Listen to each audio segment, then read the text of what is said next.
It's been a while. A lot of personal stuff has been going on, including tax season and my little brother's wedding, for which I rented a Tesla. I'll be making a video about that, but for now, it's time to talk about BYD. I referenced them in a previous video, and since they've been blowing up in the news, or at least they were a few months ago, it seems like a great time to explore this Chinese EV maker. BYD was started in China in 1995. They started out making cell phone batteries. Then they started making batteries for buses.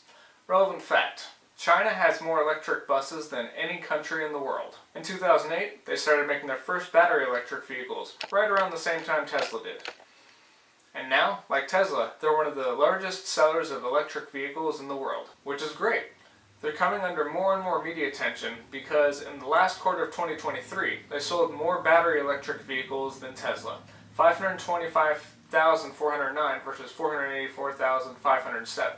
If you look at the entire year, however, Tesla outsold them in electric vehicles, 1.8 million versus 1.57 million.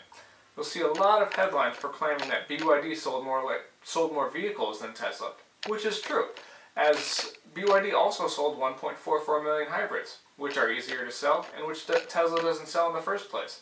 But if we want to look at total vehicles sold, Toyota sold more than both of them put together. So looking at total vehicles sold is a useless metric if we want to figure out total electric vehicles sold.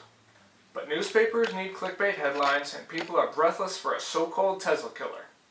So here we are. I highly doubt BYD is going to kill Tesla. I think they'll both be among the top EV manufacturers for as long as there are passenger vehicles sold.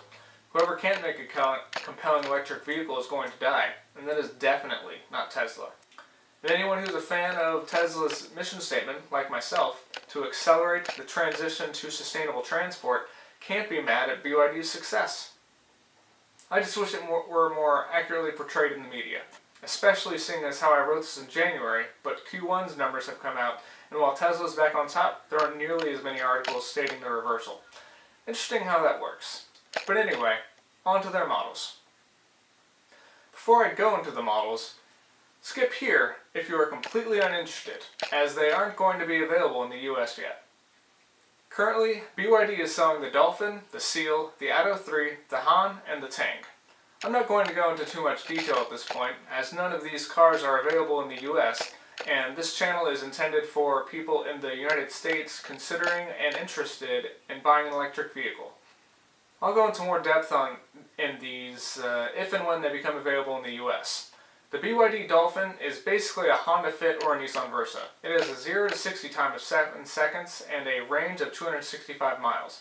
The Seal looks like a Porsche and has a 3.80 to 60 time, a range of 353 miles, and a battery capacity of 82.5 kilowatt hours, similar to the Model 3. The Atto is a crossover SUV with a 0 to 60 time of 7.3 seconds and a range of 260 miles. The Han looks like a Cadillac sedan and has a 0 to 60 time of 3.9 seconds. It also has a range of 323 miles and can come with a dual motor or with all-wheel drive. The BYD Tang is a full-on SUV with 4.6 0 to 60 time, which is faster than the Dolphin, a 250-mile range with all-wheel drive and with the dual-wheel motor. The interior of these cars look like Tesla, but with more buttons, etc. So what do I think of BYD? The cars look good. I mean, if I'm being honest, they look very similar to Tesla's architecture, but Tesla's successful, so that's not a bad idea. While I am biased towards Tesla, if they can make a better car than Tesla more affordably, then I'm all for it. As I've said before, I'm on board with Tesla's mission of accelerating this transition to sustainable transport. One of the positives of capitalism is that it forces competition, which usually gets us better products. I think that if they come in at the right price point, then even people who don't like communist China may buy one in the future. For now, however, they're not going to be sold here, as the IRA basically makes them unsellable in the US. But they will eventually be sold in this country.